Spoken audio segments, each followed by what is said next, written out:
Amados hermanos, en la bendita fe de Jesucristo, paz a vosotros, hermanos. Qué gusto estar con ustedes, me da mucho gusto ver sus rostros, poder compartir este recibimiento del día del reposo y también, hermanos, este alimento espiritual, la palabra de nuestro Dios. Quiero invitarlos, hermanos, a que abran sus Biblias en la carta del apóstol Pablo a los Efesios. En el capítulo número 2 vamos a ubicarnos para que juntos podamos leer estas palabras. Efesios capítulo número 2. Y vamos a leer del versículo 11 al versículo 13 y de ahí vamos a irnos al 19. Repito, Efesios capítulo 2, versículos 11 al 13 y después vamos a leer el versículo 19 para finalizar. ¿Me explica, hermanos? Muy bien, bueno, esperando que todos estemos allí, leamos estas palabras que dicen a la letra. Por tanto, acordaos que en otro tiempo vosotros los gentiles en la carne, que erais llamados sin circuncisión, por la que se llama circuncisión, hecha con mano en la carne, que en aquel tiempo estabais sin Cristo, alejados de la república de Israel y extranjeros a los pactos de la promesa, sin esperanza y sin Dios en el mundo. Mas ahora en Cristo Jesús, vosotros que en otro tiempo estabais lejos, habéis sido hechos cercanos por la sangre de Cristo. Así que ya no sois extranjeros ni advenedizos, sino juntamente ciudadanos con los santos y domésticos de Dios. Amén. ¿Pueden sentarse? El apóstol Pablo, hermanos, le recuerda a la iglesia de Éfeso, una iglesia, hermanos, pues que en su momento se compone también por gentiles, es decir, miembros de la iglesia que no eran judíos naturales. Recordamos nosotros que la iglesia en un inicio con nuestro Señor Jesucristo se viene a conformar con 144,000 judíos, biológicamente hablando, judíos de nacimiento, y después, hermanos, los gentiles, es decir, los no judíos, empiezan a integrarse a la iglesia. Y entonces la iglesia, hermanos, empieza a crecer, empieza a avanzar, y el apóstol Pablo le dice a la iglesia: ustedes eran gentiles, eran incircuncisión. ¿Por qué? Porque los que se circuncidaban en la carne eran judíos. Por eso les llama de esta manera. Ustedes eran incircuncisos en ese sentido. Y entonces dice, esto los llevaba a estar alejados, dice, de la República de Israel. Es decir, de aquel grupo que Dios conforma para formar su iglesia, repito, con 144,000 judíos. Dice, y entonces, al estar alejados de esa república, ustedes eran extranjeros. Ustedes eran extranjeros, dice, a los pactos, a la promesa, no tenían esperanza, por consiguiente no tenían Dios. Pero dice, es a través de Jesucristo que ahora ustedes dejan de ser extranjeros, dejan de, hermanos, estar ajenos a todo esto, y por la sangre de Cristo, ustedes ahora son cercanos a esta república de Israel. Y lo confirma en el último versículo que leíamos. Ya no son advenedizos, ya no son extranjeros, ahora son ciudadanos con los santos y domésticos de Dios. Ahora son ciudadanos de esa república de Israel, hermanos, que hoy nosotros le llamamos la iglesia de Dios. Es voluntad del Eterno que nosotros en un momento éramos extranjeros, dice, pero ahora ya no lo somos. Esto es muy importante para lo que vamos a platicar, hermanos, en esta noche, en este recibimiento del día del reposo. El ser extranjero, hermanos, nosotros debemos saber que pues nos excluye de, hermanos, los beneficios que da, hermanos, el ser parte de una república. Ahora que nosotros vemos muchas personas viniendo, hermanos, de Centroamérica hacia México, y que muchos lo usan como trampolín para pasar a los Estados Unidos de Norteamérica, evidentemente ahora existen leyes que tratan, hermanos, de alguna manera de darles ciertos derechos a esos extranjeros. Pero en realidad son gente que está vulnerable mientras está fuera de su país. Cuando estas personas, hermanos, pasan por acá, se exponen a muchas situaciones. Se vuelven, hermanos, personas, repito, vulnerables, que en su momento pues no son protegidos por las leyes mexicanas. ¿Por qué? Porque las leyes mexicanas fueron diseñadas para proteger y para proveer de derechos a quienes habitamos esta nación. Lo mismo pasa para quienes vamos de pronto, ¿verdad?, o pretendemos ir a los Estados Unidos de Norteamérica y que de pronto, hermanos, lo hacemos de una manera ilegal, y lo digo así en ese sentido porque muchos mexicanos, ¿verdad?, por diversas necesidades a lo largo de la historia han tenido, hermanos, que recurrir a ir de ilegales a los Estados Unidos, y resulta, hermanos, que igual los derechos que tienen aquí, hermanos, no son los mismos derechos que tienen nuestros compatriotas en aquella nación.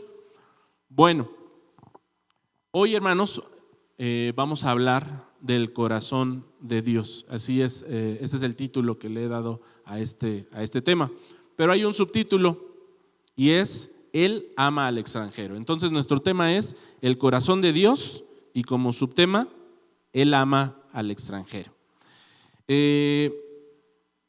El corazón, hermanos, es la mente de Dios, es la perspectiva de Dios. Dice el libro de los Salmos, en el número 49 de los Salmos, Salmo número 49, dice así el versículo número 3, Salmo 49, versículo 3. Mi boca, dice, hablará sabiduría, y el pensamiento de mi corazón, inteligencia. Amén. Esto, hermanos, que nosotros estamos viendo, lo leo porque debemos recordar que la Escritura, es decir, la Biblia, nos habla de distintas maneras, y entre ellas utiliza la retórica para que nosotros, hermanos, como mucha literatura, podamos entender una idea. Cuando dice aquí, ¿verdad?, mi boca hablará sabiduría, pues lo está diciendo de manera literal, porque nuestra boca es para hablar, ¿sí o no? Pero cuando dice, y el pensamiento de mi corazón, el corazón, literalmente hablando en el ser humano, ¿para qué sirve, hermanos? Para bombear sangre, ¿verdad? El corazón es algo que está aquí adentro, ¿verdad? Es una parte de nuestro cuerpo que está, hermanos, en nuestro interior, y que tiene, hermanos, una función muy importante, de hecho, vital para el ser humano. Si el corazón, hermanos, deja de hacer su función, ¿qué pasa? Pues viene un paro cardíaco y muy probablemente, hermanos, la muerte. En algunos pues llegan a librar, la verdad, son atendidos a tiempo y, hermanos, libran la muerte. Pero si ese corazón deja de latir, si ese corazón deja de cumplir su función, uno muere. Aquí no está hablando del corazón literal. ¿De qué está hablando? Las mismas palabras que le acompañan a la palabra corazón, pues nos deja ver cuál es la intención. Dice, el pensamiento de mi corazón, inteligencia. ¿Dónde se desarrollan, hermanos, los pensamientos en el ser humano? En la mente, ¿verdad? ¿Y cómo o dónde ejercitamos la inteligencia? Pues también, hermanos, en la mente. Por consiguiente, cuando aquí menciona la palabra corazón, ¿a qué se está refiriendo? Precisamente a la mente. Entonces, muchas veces la Biblia, cuando usa la palabra corazón, se está refiriendo, hermanos, a la mente. Y cuando yo aludo al corazón de Dios, evidentemente, hermanos, estoy hablando a la mente de Dios, que es donde se generan los pensamientos. Ahora, si seguimos de quisquillosos, ¿verdad?, en el lenguaje, diríamos, ¿Dios tiene como tal una mente como nosotros? ¿Sí o no? Pues decimos no, porque Él es espíritu, ¿sí o no? Y el espíritu, dijo el maestro, no tiene carne ni huesos. O sea, el espíritu es un ser metafísico, inmaterial. Dios no tiene mente como nosotros, pero la Biblia, una vez más, ¿verdad?, le atribuye características del ser humano a Dios para que nosotros podamos entender, en este caso, al Creador. Entonces, decir que tiene una mente es, hermanos, tratar de entender a ese espíritu que es sobre todas las cosas, que es el Creador y al cual se refiere la Escritura. Nosotros, hermanos, tenemos que alabar, pero también tenemos que honrar con nuestra vida. Ese espíritu, hermanos, que creó todas las cosas, nos dio mandamientos. Quiere decir que ese ser es un ser inteligente, es un ser, hermanos, que le podríamos decir, ¿verdad?, tiene mente, tiene pensamientos y nos los comparte para que nosotros le conozcamos. ¿Cómo podemos conocer a una persona, hermanos, o a un ser, sino a través, hermanos, de lo que él o ella piensa? Pues Dios, hermanos, nos da la oportunidad de conocer su opinión, no solo sus pensamientos, sino su opinión, su perspectiva, su postura ante las cosas, y que de alguna manera, hermanos, nos son dadas para que entonces nosotros podamos vivir conforme o no al corazón de Dios, a su perspectiva, a su opinión. Vamos a ver un pasaje para entender un poco mejor lo que estoy tratando de decirles. Dice el primer libro de Samuel, capítulo número 13. Quiero decir que el día de hoy hay complicaciones técnicas para poder transmitir en directo este culto, pero hablábamos con mi hermano Israel de que íbamos a grabar esta parte para al menos más tarde poderla subir a las redes. Así que si ustedes, hermanos que están allá en casa, lo ven diferido, bueno, pues aprovechamos para saludarles y enviarles como siempre un abrazo hasta donde quiera que ustedes estén. Primer libro de Samuel, capítulo número 13. Dice así los versículos 8 en adelante. Primer libro de Samuel, capítulo 13, versículos 8 al 14 propiamente. Dice así: y él esperó 7 días, conforme al plazo que Samuel había dicho, pero Samuel no venía a Gilgal y el pueblo se le desertaba. ¿Quién dice aquí, o a quién se está refiriendo cuando dice y él esperó? Al rey Saúl. Dice el versículo 9: entonces dijo Saúl: traedme holocausto y sacrificios pacíficos, y ofreció el holocausto. Y como él acababa de hacer el holocausto, he aquí Samuel que venía, y Saúl le salió a recibir para saludarle. Entonces Samuel dijo: ¿qué has hecho? Y Saúl respondió: porque vi que el pueblo se me iba, y que tú no venías al plazo de los días, y que los filisteos estaban juntos en Micmas. Me dije: los filisteos descenderán ahora contra mí a Gilgal, y yo no he implorado el favor de Jehová. Esforcéme pues y ofrecí holocausto. Entonces Samuel dijo a Saúl: locamente has hecho. Otras traducciones dicen: pero qué locura hiciste. No guardaste el mandamiento de Jehová tu Dios, que él te había intimado, porque ahora Jehová hubiera confirmado tu reino sobre Israel para siempre. ¿Qué error comete Saúl que Samuel, hermanos, le confronta y le hace saber las consecuencias que iba a tener? Que él, hermanos, no fue paciente para que llegara Samuel y ofreciera lo que a él le correspondía. El rey tomó un lugar que no le tocaba y ofreció holocausto a Dios. Y entonces, hermanos, como hay una ley que dice que solamente, ¿verdad?, ciertas personas en el pueblo podían ofrecer esos holocaustos, Saúl estaba fuera de la ley, y eso, hermanos, iba a traer una consecuencia. Dice el versículo 14. ¿Cuál fue la consecuencia? Mas ahora tu reino no será durable. Jehová se ha buscado varón según su qué, hermanos. Y eso es lo que quiero resaltar de esta lectura, hermanos. Más allá del contexto, quiero resaltar esta frase que utiliza la Escritura. Jehová se ha buscado varón según su corazón. Yo pregunto, iglesia, ¿según el corazón de quién? ¿Del que había elegido Dios o el corazón de Dios? El corazón de Dios, hermanos. La Escritura está hablando de que Dios, hermanos, ahora buscó y halló evidentemente un hombre que en su mente compaginaba, hermanos, con la mente de Dios, con sus pensamientos, con su corazón, con su perspectiva, con lo que Dios, hermanos, pensaba.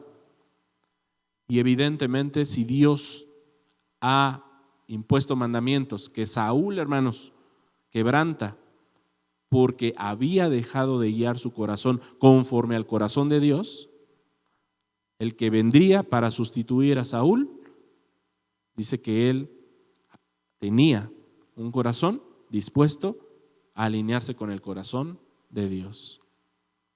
Y aquí aprovecho, hermanos, para preguntar, ¿cuántos de nosotros estamos dispuestos a alinear nuestro corazón con el corazón del Todopoderoso? ¿Cuántos de nosotros, hermanos, estamos trabajando? Esa sería otra pregunta importante, porque nuestro corazón siempre, hermanos, esté guiado por el corazón de Dios. Y esto, hermanos, es relevante porque cuando en este tema, hermanos, estamos planteando conocer el corazón de Dios, y con el subtema creo que ya van viendo hacia dónde lo quiero llevar, ¿verdad? Diciendo que Él ama al extranjero, nosotros tenemos que conocer entonces cuál es la perspectiva de Dios hacia el extranjero, para que entonces nosotros podamos tomar su perspectiva, su opinión, y en relación a eso actuar como Dios nos pide que nosotros, hermanos, actuemos. Parte de las características del corazón de Dios, hermanos, es que Él es un Dios que rescata por amor.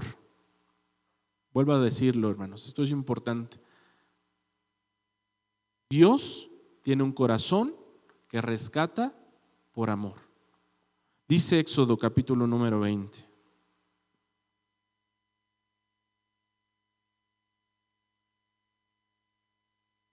Si yo les pregunto, iglesia, ¿qué implicaciones tiene el que Dios nos haya dado la ley? Y bueno, vámonos un poquito más atrás, que se la haya dado al pueblo de Israel. ¿Qué está alrededor de la entrega de esa ley?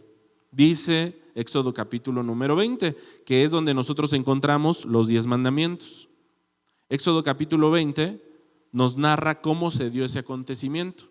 Y dice lo siguiente, versículo 1. Y habló Dios todas estas palabras diciendo, y aquí mucha atención, yo soy Jehová tu Dios, que te saqué de la tierra de Egipto, de casa de siervos.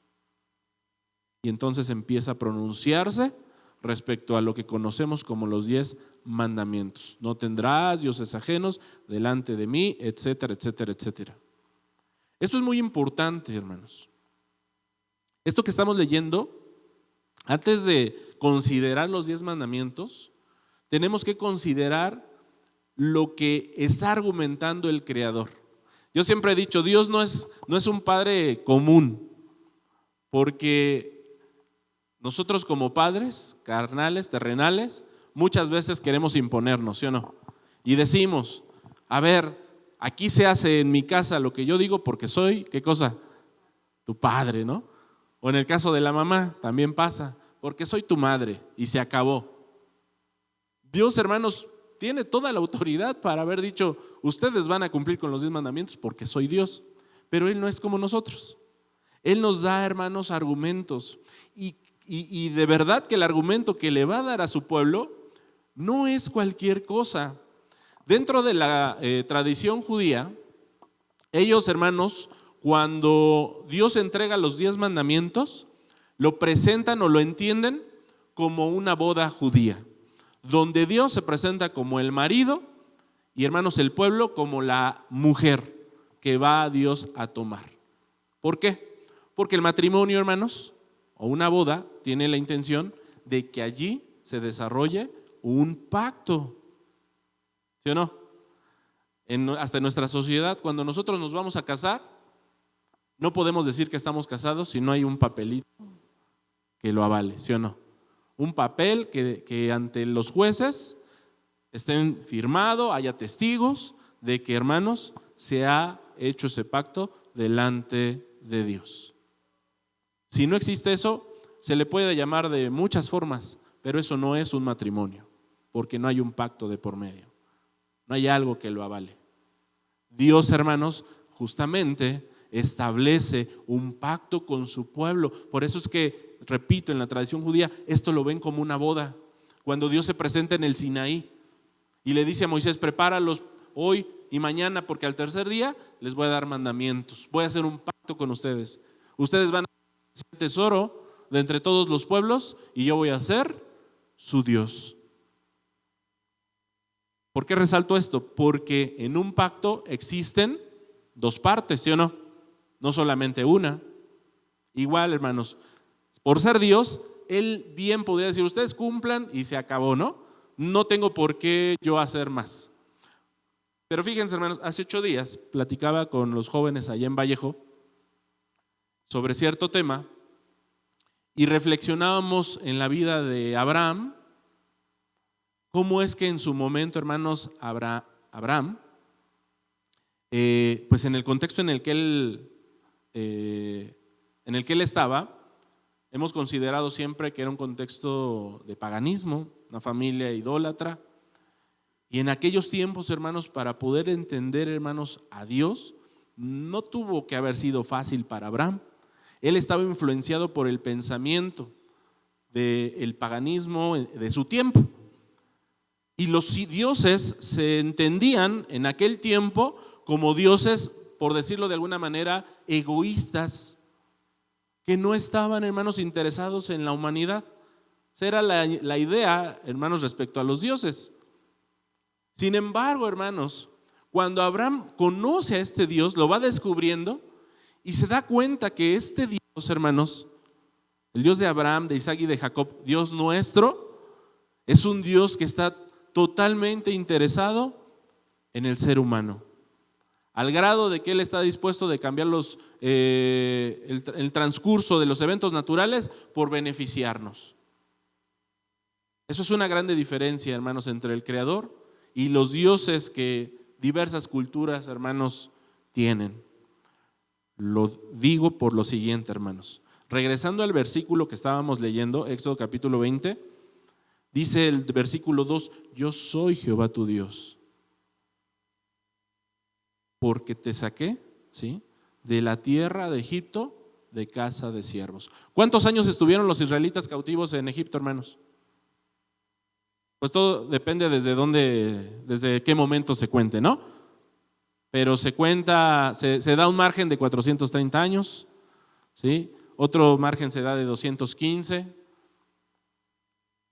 Repito, porque depende desde dónde se cuenten. Algunos lo cuentan, la misma Biblia muchas veces lo cuenta desde que Abraham deja precisamente pues su tierra y su parentela. Pero en realidad los años que estuvieron en Egipto, hermanos, cautivos, fueron casi 200 años, casi 2 siglos allí cautivos en Egipto. Lo resalto porque Dios, hermanos, dice, yo les quité esa cautividad, yo les di libertad, como diciendo, esa es mi parte. ¿Por qué? Porque los amo. Y por eso el judío concibe esto, repito, como una boda. Ok, tú Dios, mi marido, me amas, tú has dado, ¿verdad? Me has dado libertad. Ahora me toca a mí corresponderte, siéndote fiel a lo que tú me estás solicitando. ¿Y qué Dios solicita? Esto que tenemos aquí atrás, hermanos. Y como primer punto es, no tengas dioses ajenos. Muy lógico para un matrimonio, ¿no? No tengas a nadie fuera de mí porque yo soy tu marido. Y yo ya te amé, ya te demostré cuánto te amo. Te di libertad. Y eso, hermanos, es el corazón precisamente de Dios. Un Dios que está siempre por amor, buscando rescatar a aquel que en su momento ha perdido su libertad. Rescatar a aquel que ha perdido su dignidad. Aquel que ha perdido, hermanos, ¿sí?, sus derechos. Aquel, hermanos, que ha perdido su integridad. Por eso leíamos al principio que Dios nos rescató también a nosotros. A nosotros como gentiles, ahora nos hace parte de los pactos y las promesas, quitándonos también el ser extranjeros. ¿Por qué, hermanos? Por amor. Ese es el corazón de Dios. Él ama al ser humano, Él ama a su creación. Está tan interesado que Él va a poner leyes, hermanos, precisamente para proteger al más vulnerable. Dice el Salmo 146. 146. Dice así, versículo número, Salmo 146, versículo 9. Jehová guarda, ¿quiénes, hermanos?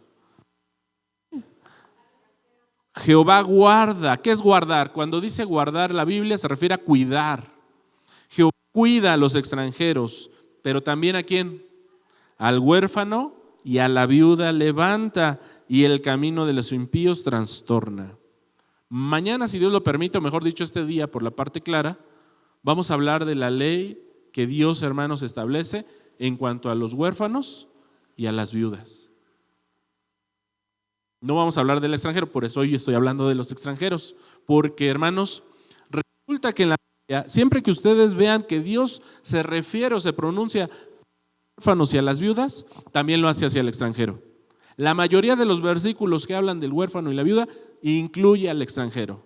Y no lo quiero, hermanos, dejar a un lado porque tenemos que ver la ley integralmente. Dice que Él ama, hermanos, que cuida a los extranjeros. Cuida a los extranjeros. Dice la ley, Levítico capítulo 19. Levítico capítulo 19 dice así, versículo número 34.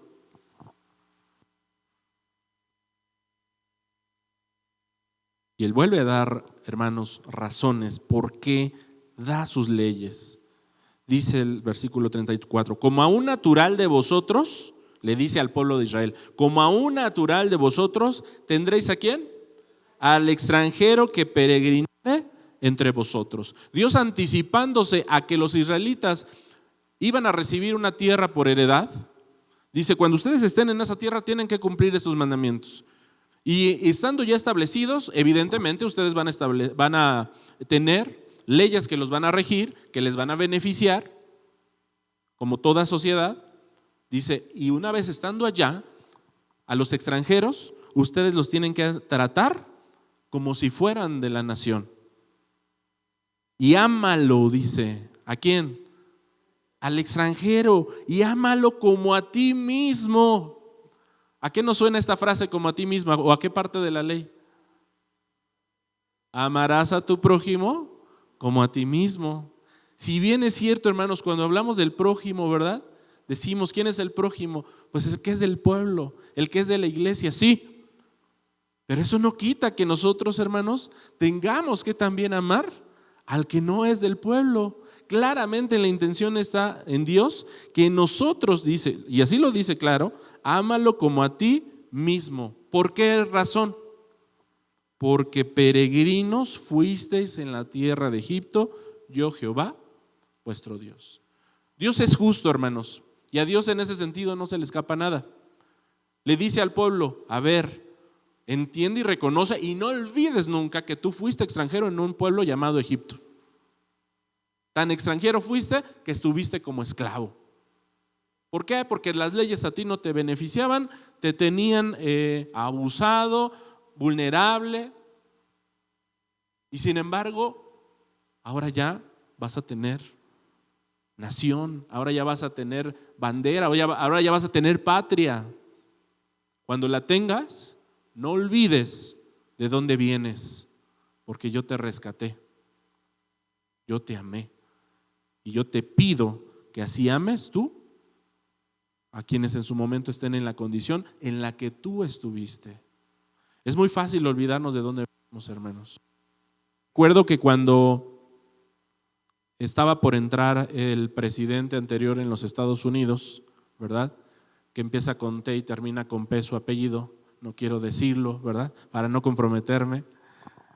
Resulta, hermanos, que cuando estaban las elecciones para que entrara ese presidente, hermanos en los Estados Unidos de nuestra iglesia, latinos, estaban muy preocupados. Me tocó estar con ellos esa noche que se estaban desarrollando, hermanos, los resultados de las elecciones. Y estaban muy preocupados. Por cierto, esa vez teníamos evento, estábamos haciendo la sonorización del evento, pero la verdad es que no me estaban poniendo mucha atención porque yo los veía así como muy distraídos. Les digo, ¿qué les pasa? ¿Por qué? Pues, por lo menos denme un ratito para poner esto bien, ¿no? No, es que la verdad estamos viendo cómo va a terminar esto, estamos muy preocupados. ¿Cuál era su preocupación? Pues evidentemente, hermanos, las amenazas que este señor tenía contra los latinos y que hasta la fecha, ¿verdad? Sigue siendo parte de sus campañas, y que hermanos, veía notas en donde me las enseñaron mis hermanos, cómo es que gente latina estaba apoyando el movimiento de este hombre y ellos eran latinos. Y claramente decían, pues sí, pues es que hay mucha gente que viene de Latinoamérica y viene a hacer de las suyas, entonces pues también hay que ponerle restricciones, cuando ellos habían llegado en esa situación, hermanos. O sea, es una realidad que uno, hermanos, se olvida de dónde viene. Fíjense cómo Dios conoce al ser humano, que le dice a su propio pueblo, no te olvides de dónde vienes. Por eso yo te pido y te pongo una ley que tú ames al extranjero. Dice Deuteronomio capítulo 10. Recordamos que esta ley se dio a los que salieron de Egipto. Las circunstancias les llevaron a permanecer 40 años en el desierto. La mayoría, si no es que todos, murieron en el desierto, que ahorita no es el tema. Y entonces los hijos, los niños que salieron de Egipto, los que nacieron en el desierto, crecen y son los que van a poseer la tierra prometida, y Dios les recuerda respecto a sus mandamientos lo siguiente. Deuteronomio capítulo 10 dice el versículo 19, amaréis pues, bueno, desde el 18 para irnos adentrando a lo de mañana, ¿no? Que hace justicia, ¿a quién, hermanos? Al huérfano y a la viuda, que ama también al extranjero dándole pan y vestido. Ya nos dice cómo, ¿verdad? Se ama. Dice el 19, amaréis pues al extranjero, porque extranjeros fuisteis vosotros en tierra de Egipto. Amén. 40 años después, hermanos, se lo recuerda a la nueva generación, les dice, esta es mi ley. Amen al huérfano, amen a la viuda. ¿Cómo? Dándoles alimento, dándoles vestido, y háganlo también con el extranjero. Ese es el pronunciamiento, hermanos, del corazón de Dios. Ese es el pensamiento, la perspectiva que Dios tiene hacia el extranjero. En general, hermanos, como humanidad, ¿cómo andamos de empatados en relación a nuestro corazón con el corazón de Dios respecto evidentemente a lo que estamos hablando, hermanos? Como humanidad, ¿estaremos al 100? ¿De acuerdo al corazón de Dios? ¿Como humanidad?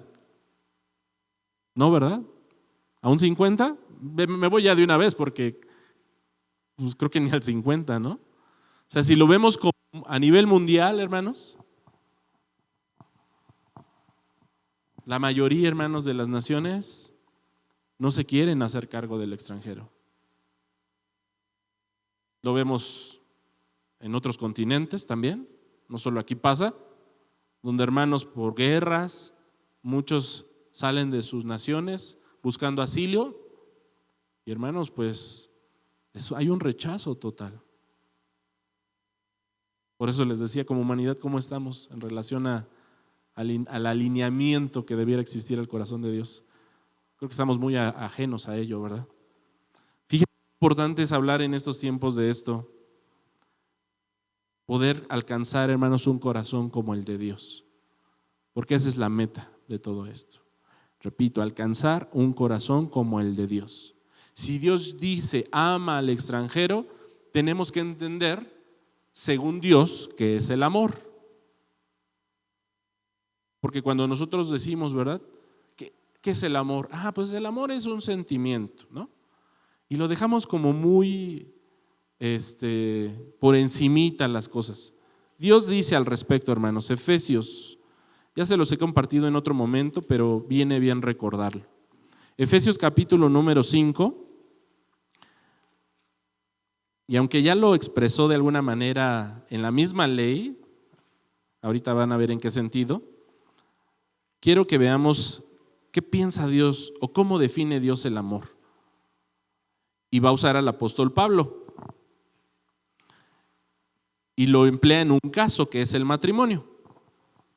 Pero evidentemente esta definición nos va a servir para todo. Efesios capítulo 5, versículo 28 y 29 dice así. Así también los maridos deben ¿qué hacer con sus mujeres? Amarlas. Y aquí Pablo, hermanos, nos va a definir cuál es el corazón de Dios respecto al amor, es decir, cuál es el pensamiento. Dice, amarlas como a sus mismos cuerpos. Cuando leemos en la ley, amarás a tu prójimo como a ti mismo, tal vez nos deja así como que, a ver, ¿qué es esto? Cuando Pablo dice, ámalo como a tu propio cuerpo, nos ayuda mucho a entender realmente qué es el amor. ¿Qué hacemos por nuestros propios cuerpos, hermanos? Los cuidamos, ¿verdad? Si estamos en nuestros 5 sentidos, hermanos, los cuidamos, los protegemos. Si hace frío, lo tapamos. Si hace calor, pues lo destapamos un poquito porque de pronto, hermanos, hasta eso nos podría enfermar, ¿no? Por los cambios de temperatura. Si enfermamos, pues le damos su medicamento, le damos su tecito. Y estoy hablando hacia nosotros mismos, hermanos.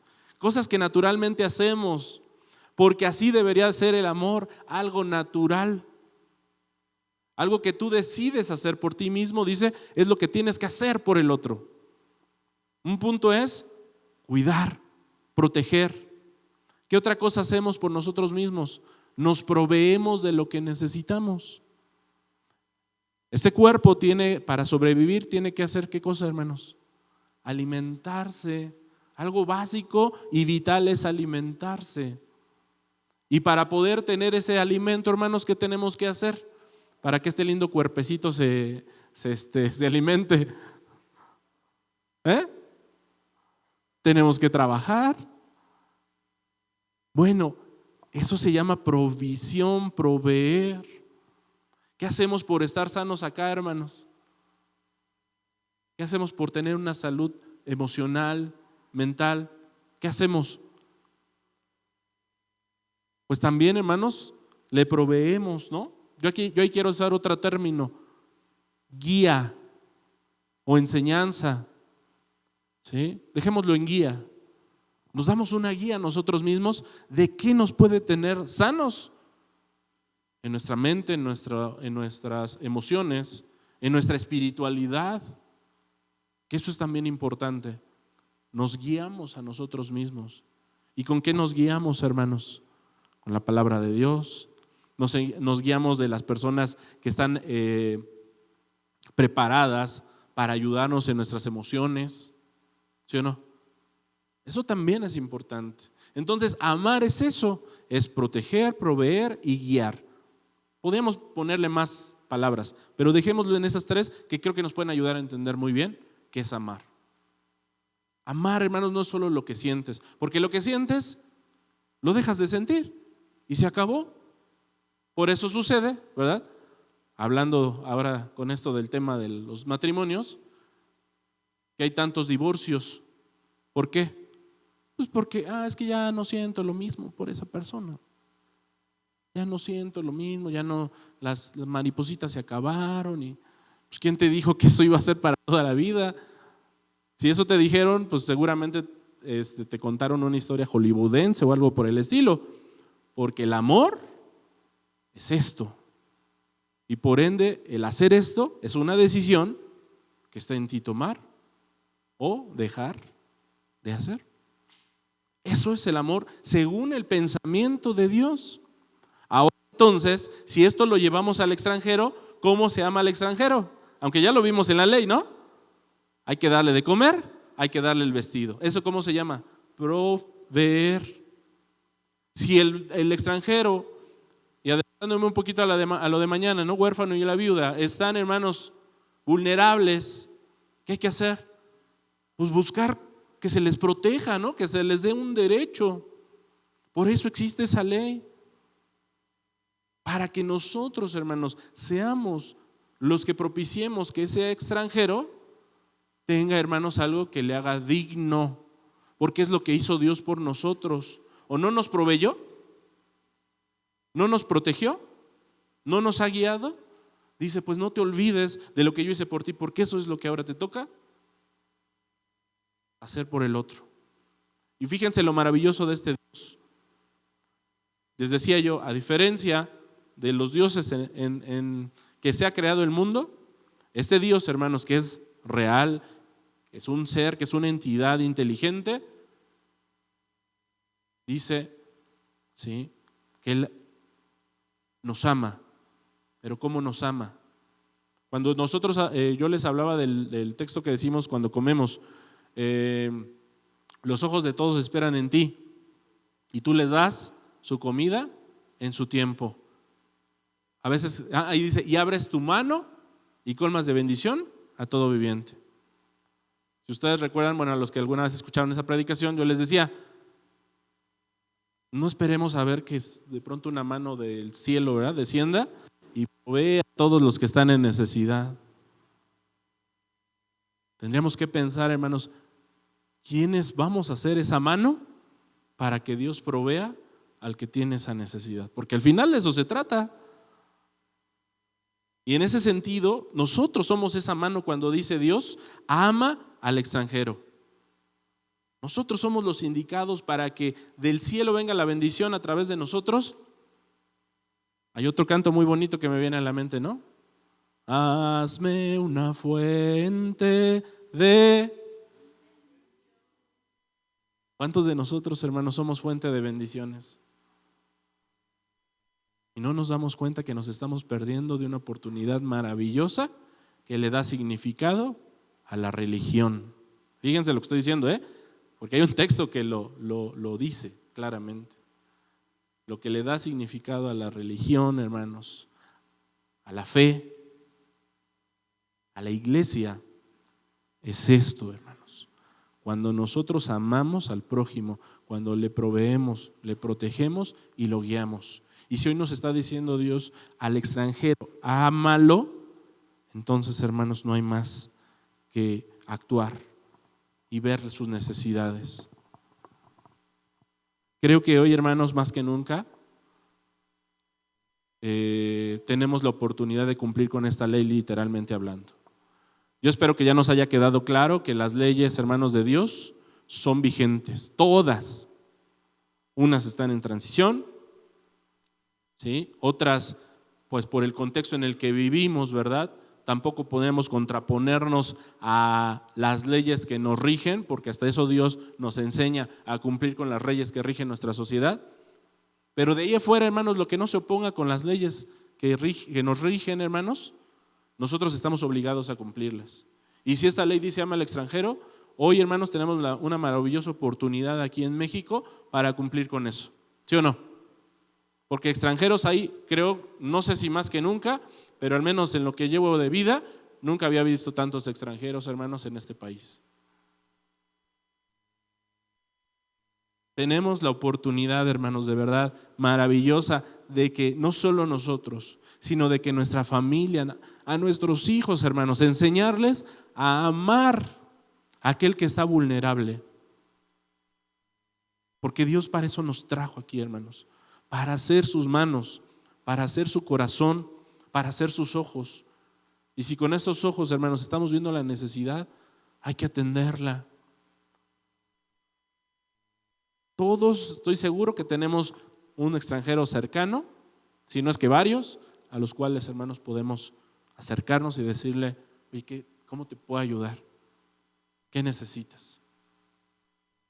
Y Dios no nos está pidiendo que hagamos más de lo que podemos, hermanos. Claro, lo que esté en nuestras manos. No les vamos a poder resolver la vida porque eso depende de muchos factores, pero sí, hermanos, mientras están aquí, me vino a la mente, hermanos, una experiencia que tuve no hace muchos días. Resulta que se nos descompuso la lavadora. Llamo a la persona que arregla las lavadoras, va a la casa y llega con extranjeros. Y platicando con él, pues resulta que es una persona que le está dando trabajo a estas personas. Obviamente les está enseñando a hacer las cosas. Y me impresionó porque decía, yo sé que no van a estar más de un mes, 2 meses conmigo, pero bueno, les ayudo, me ayudan mientras están, ¿sí? Y esto ojalá les sirva para que, porque la intención de ellos muchos es ir a Estados Unidos, pues a lo mejor que esto les sirva como una manera más de ganarse la vida. Me quedé así de, wow, ¿no? Ese corazón, hermanos, dije, es conforme a Dios, a lo mejor no lo sabe. Nosotros estamos, hermanos, por una ley obligados a actuar. Dice Santiago 1:27, hermanos, esto me refería cuando, ¿qué es lo que le da significado a la religión? Lo dice la Biblia, hermanos. Santiago 1:27 dice así: la religión pura y sin mácula delante de Dios y Padre es esta: guardar el sábado, ir todos los sábados a la iglesia, ¿no? Poner una cara de santo. ¿Eso dice, hermanos? No, dice, la religión pura y sin mácula es esta: visitar a los huérfanos, las viudas en sus tribulaciones y guardarse sin mancha de este mundo. Si ya les he dicho, hermanos, si ustedes lo corroboran, los versículos siempre vinculan al huérfano, a la viuda y al extranjero. ¿Creen que aquí entraría también el extranjero entonces? Aunque no lo diga, por supuesto, hermanos, porque en la ley está establecido. Ahora bien, hermanos, quiero decir algo que parece muy importante. Hoy en día, vulnerables no solamente son los extranjeros, las viudas y los huérfanos, hermanos. Hay muchos que no, siendo, hermanos, naturales, siendo de la nación en la que estamos cada uno, de donde nos estén viendo, Guatemala, El Salvador, aún en Estados Unidos, hermanos, hay mucha gente que siendo de la nación, ¿qué creen? Se encuentra, o a lo mejor varios, nos encontramos como vulnerables. ¿Por qué? Porque entre nosotros mismos, ¿sí?, se han hecho divisiones de clases. Se han hecho divisiones, hermanos, de raza, a veces por el color, por el estatus social. Hoy ha estado muy de moda, ¿no? Porque pues un dirigente nacional lo menciona mucho, pero es una realidad, hermanos. Existe el racismo, existe el clasismo, y no nada más en este país, en muchas naciones. Por consiguiente, hermanos, hay muchas áreas en las cuales hoy podemos cumplir con la ley. Y lo digo porque en ese sentido estoy convencido, hermanos, de que Dios, cuando nos dice ve por los huérfanos, los viudas y los extranjeros, no, hermanos, nos limita a eso. Porque la esencia de Dios, hermanos, es amar. Y lo dice en muchas otras partes de la ley: ama a tu prójimo como a ti mismo. Por consiguiente, hermanos, el amor de Dios es para todos. Y si el amor de Dios es para todos, el amor, hermanos, de mí hacia los demás es igual. En realidad, hermanos, ya no necesito ver si es extranjero, si es viuda, si es huérfano. Básicamente, si alguien, hermanos, tiene una necesidad y está en mis manos poderla suplir o abonar porque se aminora esa necesidad, tengo la obligación, hermanos, de amar. Ya no lo limitemos a viudas, huérfanos y extranjeros. Es para con toda persona, repito, que esté en una necesidad y que yo pueda amar. Y si está en mis manos, lo tengo que amar, hermanos. Sin prejuicios, sin, hermanos, ponerme ideas en la cabeza. Porque eso sí, hermanos, somos muy dados a que, no, pero es que, mira, este está pidiendo esta ayuda, pero ¿y si la mal usas? Y, bueno, con eso no estoy diciendo que tampoco la sabiduría para ayudar, ¿no? Porque si yo puedo ayudar, a lo mejor como esta persona, no necesariamente dándole a lo mejor un billete, pero le puedo dar trabajo, creo que es más eficaz, ¿no? Es mejor, es algo que además le está dando un aprendizaje que puede explotar en otro momento. Esas son las formas que podemos nosotros ayudar. Y ahí le podemos echar mucha creatividad, hermanos, dependiendo la necesidad. Por consiguiente, hermanos, también, si partimos según Efesios de que nosotros fuimos extranjeros y ahora, hermanos, somos ciudadanos de esta iglesia, de esa república de Israel que se conforma por 144,000 judíos y gentiles desde entonces y hasta la fecha, También una manera, hermanos, de ayudar, digamos, espiritualmente a un extranjero es evangelizando. ¿Estamos de acuerdo? Porque ¿de qué manera nosotros dejamos de ser extranjeros? Sobre todo los que llegaron a la iglesia ya a cierta edad.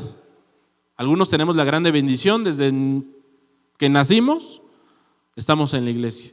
Pero hay varios otros hermanos que no así. Y tampoco a los que nacimos en la iglesia nos excluye de poder cumplir con este mandamiento que es ir por el mundo enseñando y que se bauticen, ¿sí o no? Lo dijo Jesucristo. Ahí está en Mateo 28, últimos versículos. Es también otra manera de ayudar al extranjero. Y finalmente, hermanos, dice Isaías capítulo 57. Concluyendo, hermanos, ¿cuál es el corazón de Dios, hermano Isra, si preparas lo que te pedí? Isaías 57 dice el versículo número 15. Y este versículo, hermanos, define quién es Dios. ¿Nos ponemos de pie, hermanos, para leerlo? ¿Sí o no, hermanos? Bueno, los que dijeron que no, se pueden ir saliendo. Nada, no se crean. A ver, hermanos, cuando uno les pregunta es para que nos respondan, no es nada más para ver qué pasa, ¿no? Hermanos, juntos. También se vale decir que no. ¿Lo leemos juntos? Dice así, Isaías 57, 15. Porque así dijo el alto y sublime, el que habita la y cuyo nombre es el Santo. Yo habito en la altura y la santidad, y con el quebrantado y humilde de espíritu, para hacer vivir el espíritu de los humildes y para vivificar el corazón de los quebrantados. Amén. Hermano Ángel, ¿le puedo robar la siguiente alabanza? ¿Sí? En el programa, porque ya sé que me llevé tiempo y no me quisiera llevar más. Hermano Isra, ¿me ayudas? Bueno, robar es un decir, hermanos. Fíjense, dice esta alabanza que Dios es ese eterno, alto y sublime, santo, que así como en la santidad, dice, también desciende para estar con los humildes y quebrantados de espíritu. A el alto y sublime que habita la eternidad, y su nombre es el Santo de Israel. Ojalá tengas la letra, hermano. Al que habita en las alturas y en la santidad, y con el quebrantado y humilde de espíritu, para hacer vivir el espíritu humilde, y para vivificar, el corazón quebrantado, sea la gloria, honor,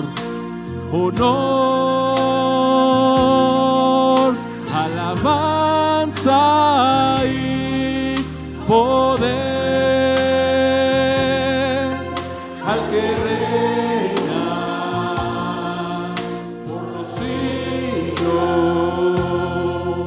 y su nombre santo es. Déjanos ser Dios como tú, estar entre el quebrantado y humilde de espíritu.